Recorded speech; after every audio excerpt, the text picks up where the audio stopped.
Welcome to the Rethink Leadership podcast with me, Jeremy Blaine. I interview leaders, experts and business professionals from around the world who are bringing leadership principles and know-how into the digitally driven 21st century workplace, with focus firmly on the how-to rather than the what. Each episode is in aid of a charity chosen by my guests, and since 2020, we've made donations to over 80 global and local causes. Welcome to the Rethink Leadership podcast with my guest Yining Wang, who personifies Eastern and Western life and leadership, spanning Sweden, Hong Kong and China. Yining has a background leading billion-dollar ventures across Asia and Europe and helps leaders cultivate their inner clarity, emotional neutrality and conscious presence that creates truly healthy, high-performing teams and cultures. In fact, in his own words, the future of leadership isn't bigger empires, it's deeper self-awareness, something I completely agree with. His framework integrates Eastern stillness and inner mastery with Western leadership strategy, turning well-being into a leadership must-have rather than a mere HR initiative. We discuss the similarities and differences between Eastern and Western leadership practices, linking the approaches to performance, growth and high-impact cultures.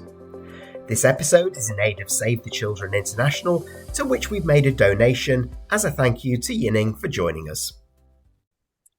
Hi Yining, thanks very much for joining me. Please introduce yourself and tell us straight off the bat the main similarities and differences between Western and Eastern leadership styles.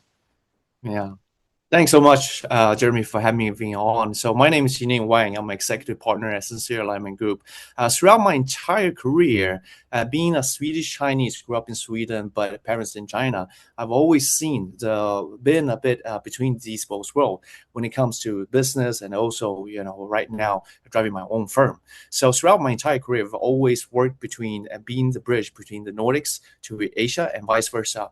So when it comes to Eastern and Chinese, Western similarities in terms of businesses, I think, of course, one very key similarity is that the Swedish and also Western style are very, pragmatic minded and focused to build something a little bit more long-term, especially coming a little bit from the Swedish perspective, in which we adopt a bit more of a long-term perspective. I think the Asian mentality in general is also very long-term focused. In addition to that, when it comes to businesses, we all live right now in the age of capitalism, and also there's so many opportunities. So great entrepreneurs, no matter the geographic space and where you're operating, entrepreneurs are the same. The markets are the same. The opportunities are the same, but the challenges might differ a bit if you're looking into the business in Asia versus that of the Europe or the Western world. But most of that, I would say that in some sense, being in so much in these businesses, that we might overestimate the differences between these cultures, but at an essential level, there's much more similarities to be uncovered especially when it comes to entrepreneurship and business development. Yeah, I think you're right specifically with the entrepreneurs when you have those in mind as well.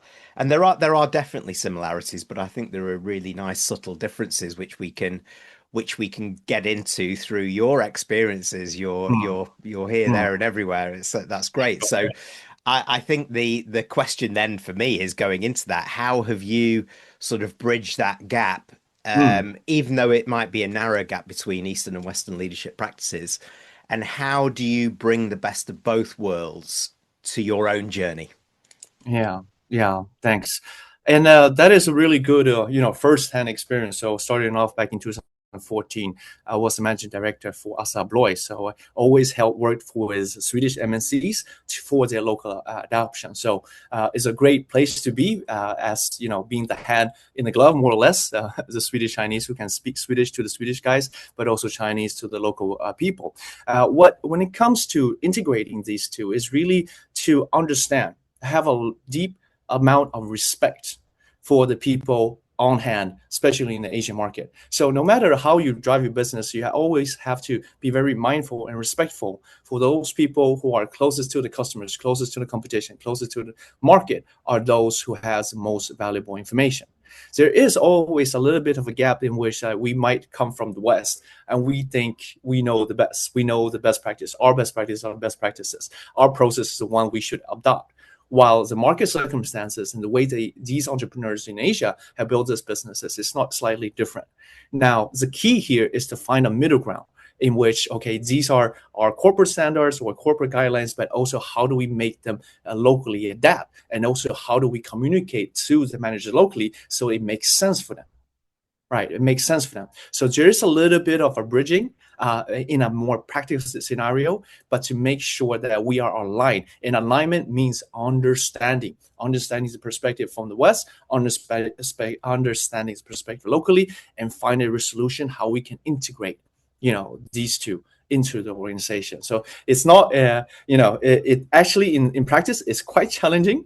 It is actually quite challenging, but being a bit more people-centric, and really, coming from a authentic point of view to help the local organization and also to understand the situation, it gives it really moves needle, and it really gives you a leeway when it comes to bridging the gap between the West and the East.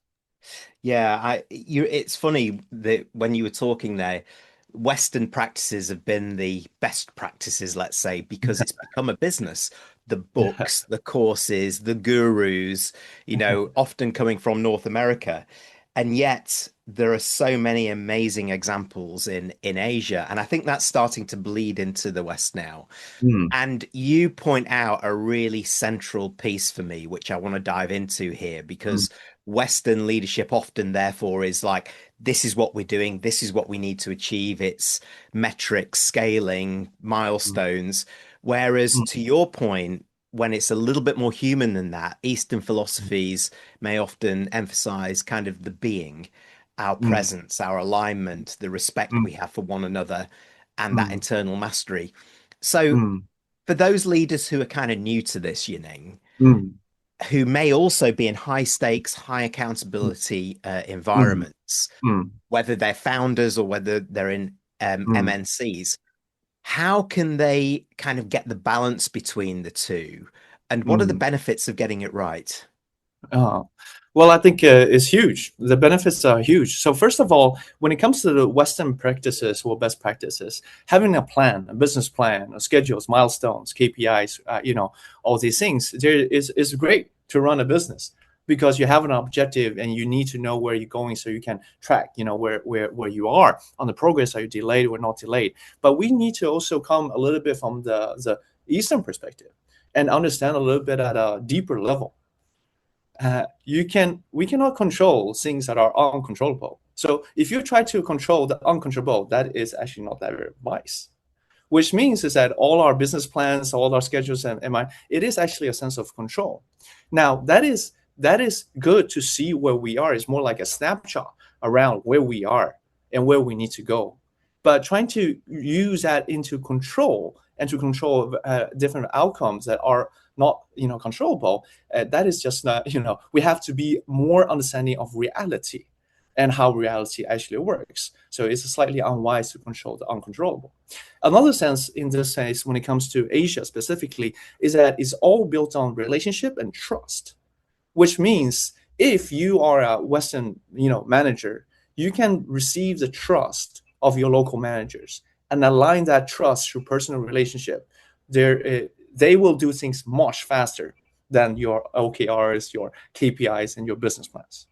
Because something that has really emerged here in Asia is that we get things done fast. It's very pragmatic, and there is no time to be wasted. There's just a big market. There's a amount of competition. So the Asians are very pragmatic. Maybe you have seen that from your businesses. So let me know what you need me to deliver. I'll do it. But doing that needs to be of alignment between the East and West, which means instead of just KPIs and milestones, you need to receive the trust and respect from the people. If you are a Western leader, can receive the trust and respect from people locally, and they fully align to your mission, they will transcend all of these other metrics and use them mainly for a snapshot, right? That's very powerful. That's very powerful because it's slightly different in terms of culture and how people drive things and what their motivations are, especially when it comes to the relationship part. Yeah, it's interesting you say that. I think from my own experience, I used to call this the three Uh-huh. times kicker, which meant that if I'm going to win some business in it, when I've learned what you're saying Mm, actually, because I've mm, kind of lived exactly what you've said, is that I have to accept that it could take me three times as long to get something done first and to move forward because the investment in the relationship and the trust was far more important because at that point, that three times mm, long to get something done to start with meant that from there it was just an mm. accelerating journey and moving like you Exactly. say. So speed really played a part of it, and sometimes I had to slow down to speed up, I think, to your point. Yeah. Yeah, yeah. Exactly, exactly. Yeah. So, and I think if we add on another layer here, you talked Mm, about KPIs, you talked mm, about kind of the plan that we have, but mm, then leaning into the trust and the relationship side on Asia. In the mm, West also, we're now taught, we have to have far more data-driven logic. mm, We're quite linear in terms of problem solving until we can break out of those things. mm, Um, but in the East, and I think from your own research and mm, from what I've seen mm, from your posts, you mm, feel that there is a deep respect for the, if you like, the intuitive flow and the energetics, as you call them, of mm, the situation. So mm, for a leader who is stepping mm, into the mm, international kind of platform, has Asia on their horizon, how can they integrate kind of these two elements on top of mm. what you said before? Sure. And what might a senior level meeting look like when you've got logical strategy Mm. meeting consciousness and being and that deep trust? Yeah. That's a great question, and I will say I will just frame it a little bit more like rational. Well, data-driven insights, market information, market research. That's data-driven decision. That's a very rational side of the way to do business, which is very good. But now let's break down rationality. What is important with rationality is actually being objective. Right, rationality in our sense, in my definition, is being objective to remove the lenses, the prejudice, to remove any emotions attached, to see the situation as it is. That's a rational point of view. Now, when it comes to intuitive, it's more decision making based on this objective view of a certain situation. Right, we have alternative A, B, C, or D.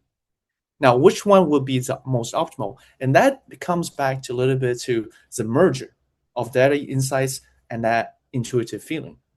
And that really, the second layer is really based on accumulative experience and accumulative information that needs to be distilled into a decision that might, at this point in time, transcend that of the data and the logic that you have on hand, because we're making decisions for the future.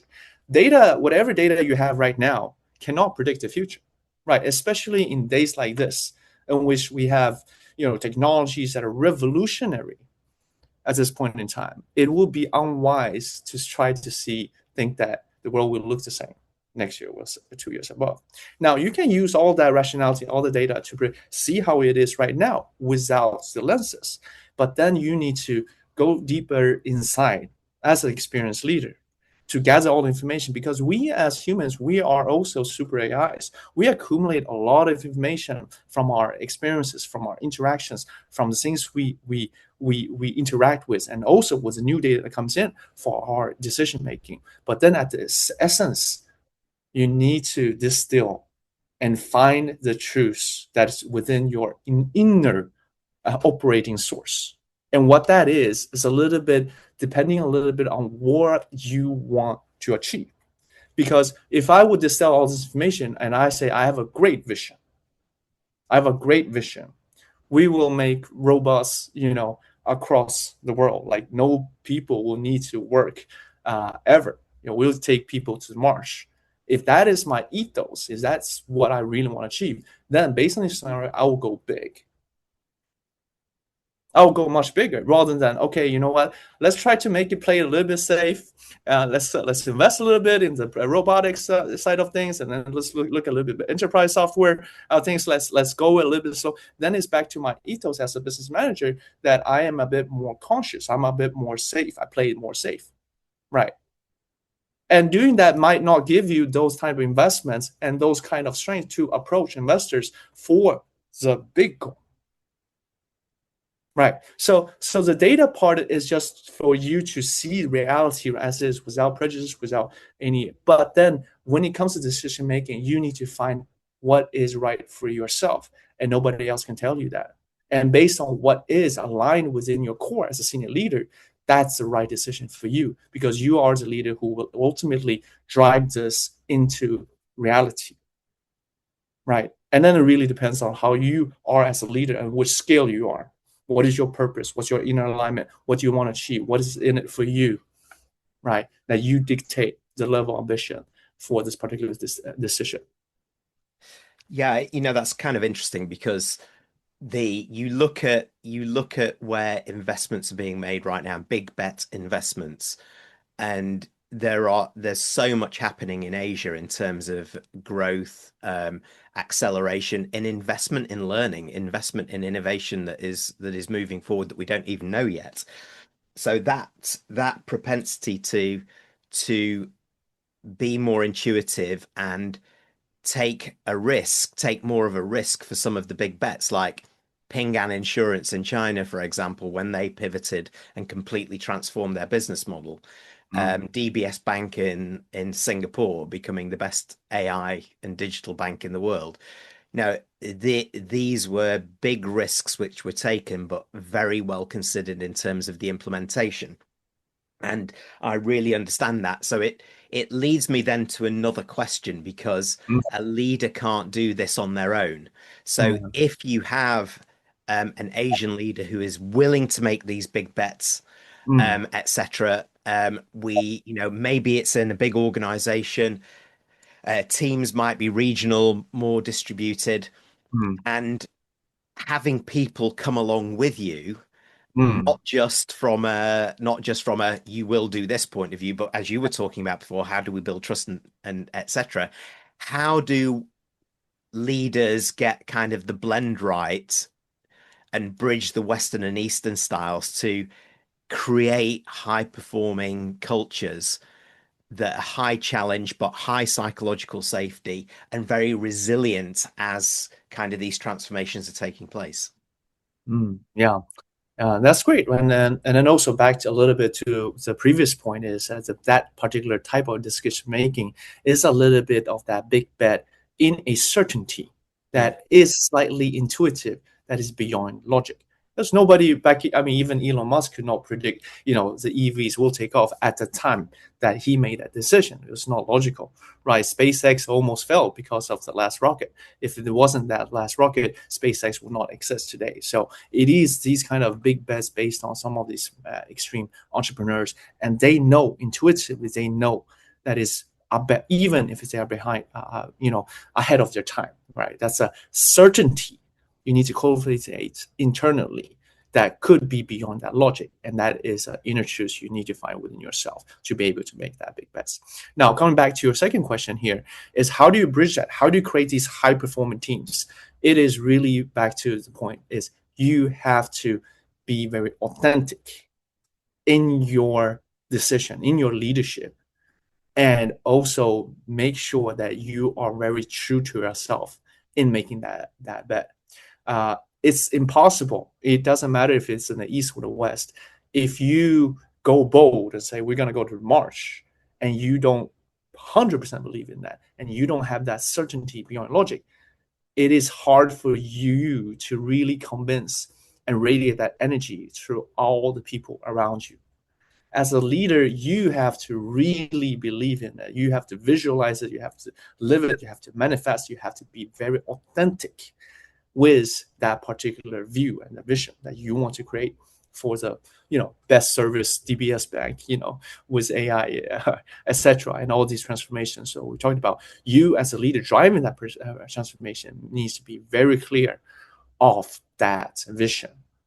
And when you are clear for yourself and you 100% or 1000% believe in it, even before it manifests, that is going to create that radiance of energy that will spill over to everybody around that, because you believe. Then it's like a ripple effect. Then other people will believe. And when more people believe, it will happen, even though it could be a very daunting task. It's just about time, right? Yeah, Or time. and you're right. And going back, that certainty beyond logic is such a great phrase, because that brings in that intentional, authentic self, brings a bit of personality to it as well, that radiates off as you talk about the ripple effect. How does that kind of help in culture building in organizations? Well, I think, when it comes to culture building, it's really about the leader itself, right? It's the leader itself, and the leader drives the culture. So if the leader has that certainty, that's belonging logic at the decision making, because everybody else is going to look at the leader. Or are we going to go A or B or C? Right. So the leader will choose. Right. And then, of course, the leader is going to be objective. Let's not dismiss data. It's important to see things with objectively, but still based on that objective information, who takes the risk, who takes the decision, who is accountable for leading everybody else. That has to be the leader. So the leader then, based on his ethos, based on his, his inner clarity, based on his vision, his purpose, then he will set the tone, and that tone will radiate as culture or as people following his vision, right? So building the culture really started with the leader, and the leader needs to be authentic. The leader needs to know why he is so committed to what he's doing. If he doesn't know, then he cannot create a high performing culture that will lead everybody towards that final destination. Yes, understand, it really does start there, doesn't it? And then actually building in some of these things that you've talked about before, though, that work on relationship building, trust, pragmatism, taking that right through the team is really key. So there's so much that you've shared so openly. Thank you very much as well. So I'm going to put you on the spot now, Yining, and say, look, for those leaders who are tuning in and say, look, I've got global and local responsibilities. I really get there is a blend here between Eastern and Western leadership practices that actually could really benefit me. What would be 3 pieces of advice for them to help them kind of grow into their global and local roles and get the balance right? So first of all, I would say previously, maybe the tip was that do not underestimate Asia, because even though development and so forth has been advanced, but do not underestimate. Now I would not really say do not underestimate. I would say really try to integrate, because now we are really seeing what's happening in Asia, based in Singapore, about Manus and those kind of things. And also me being here in Hong Kong, very close to China, I can see the rise of EVs and also all the AI developments here, along with these great companies that has been built in China during the past 10 years. So right now it's really not just to underestimate, but really to integrate.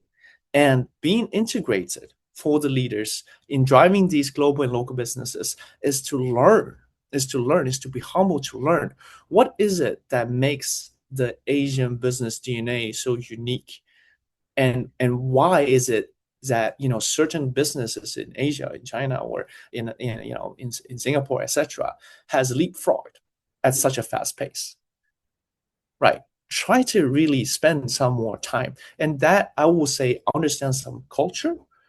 Maybe if you have time, read some philosophy, right? So understand a little bit more around how people think, how people act, and also why the Asian business has a certain edge in certain fields right now, which is back to some core values, right? So try to integrate that.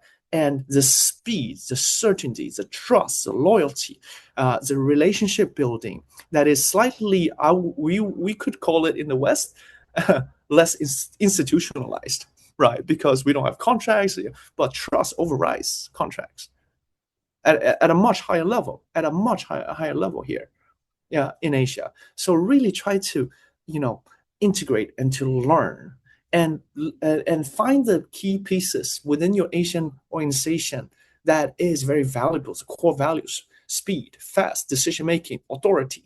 In Asia we are a bit more hierarchical, whilst in West, especially in Sweden, we're much more consensus based, right? But that is a very high efficiency. It's very high efficiency when it's done right. So really try to integrate those two together, and then also have a vision, right? Have a vision for your business. What is that you really want to achieve by having a global presence, right? Both globally in the West and also in Asia. Before, it was a little bit, okay, we need to get into the Asian market because the Asian market is so big, we need to be part of that market, growth. Now, maybe it's that we cannot afford to not be in Asia, because if we're not in Asia, we do not really know how we compete globally. So instead of just being the rationale of being in Asia to capture certain part of the market share, is to also make sure that you can stay competitive when these Asian companies go global, because they will. And if you're not prepared, if you don't know their costing, if you cannot compete with them on their cost structures, you will not become competitive globally in the future. We've seen that with a lot of those car manufacturers recently, and they're having big issues right now, right? And that is because maybe we haven't really localized, become enough competitive in the Asian market. And now when these Asian car companies going abroad, we're starting to realize the fact that maybe we needed to be in China, not just because of market growth, but also to understand what's going on, to be competitive in the long run globally. Yeah, you're so right. And I think going right back to the beginning of what you said there is that, so don't underestimate the power of both Eastern and Western practices and the blend of the two. It's the integration which you talk about being key, and being humble to learn as leaders. Yes. We're not going to get it right every time, but actually trying something new. And I like what you say, is that actually there is quite a lot of the learning could be going back into sort of Eastern philosophies to understand that mindset as much as anything else, integrating that too. But there's no doubt that, many of our people, many of our workforce are demanding leaders to be and to show up slightly differently these days. So it's a really good time to have a conversation like this. And I have to say thank you very much for joining me. I'm absolutely sure many of those listening to this will want to get in touch, continue the conversation, find out more. How do they do that, Yining? Well, the best way and the easiest way to connect and discuss more on these topics is to follow me on my Instagram account, which is Yining_Wang. At ig.com. So I'll send it in the link below, so you can follow me on Instagram, and also my LinkedIn page. All that information and my homepage, etc., is on my Instagram feed. So just feel free to look that up. Yining_Sweet. That's my handle on Instagram. That's the best way. Fantastic. Well, Yining Wang, thank you very much for joining me. Thank you so much. Thanks for having me. Hope it was valuable. Thank you. It certainly was. Thanks for tuning in to the Rethink Leadership podcast with me, Jeremy Blaine. Please like, comment, and support us on your favourite platform, and subscribe to our YouTube channel, where you can watch as well as listen to each episode.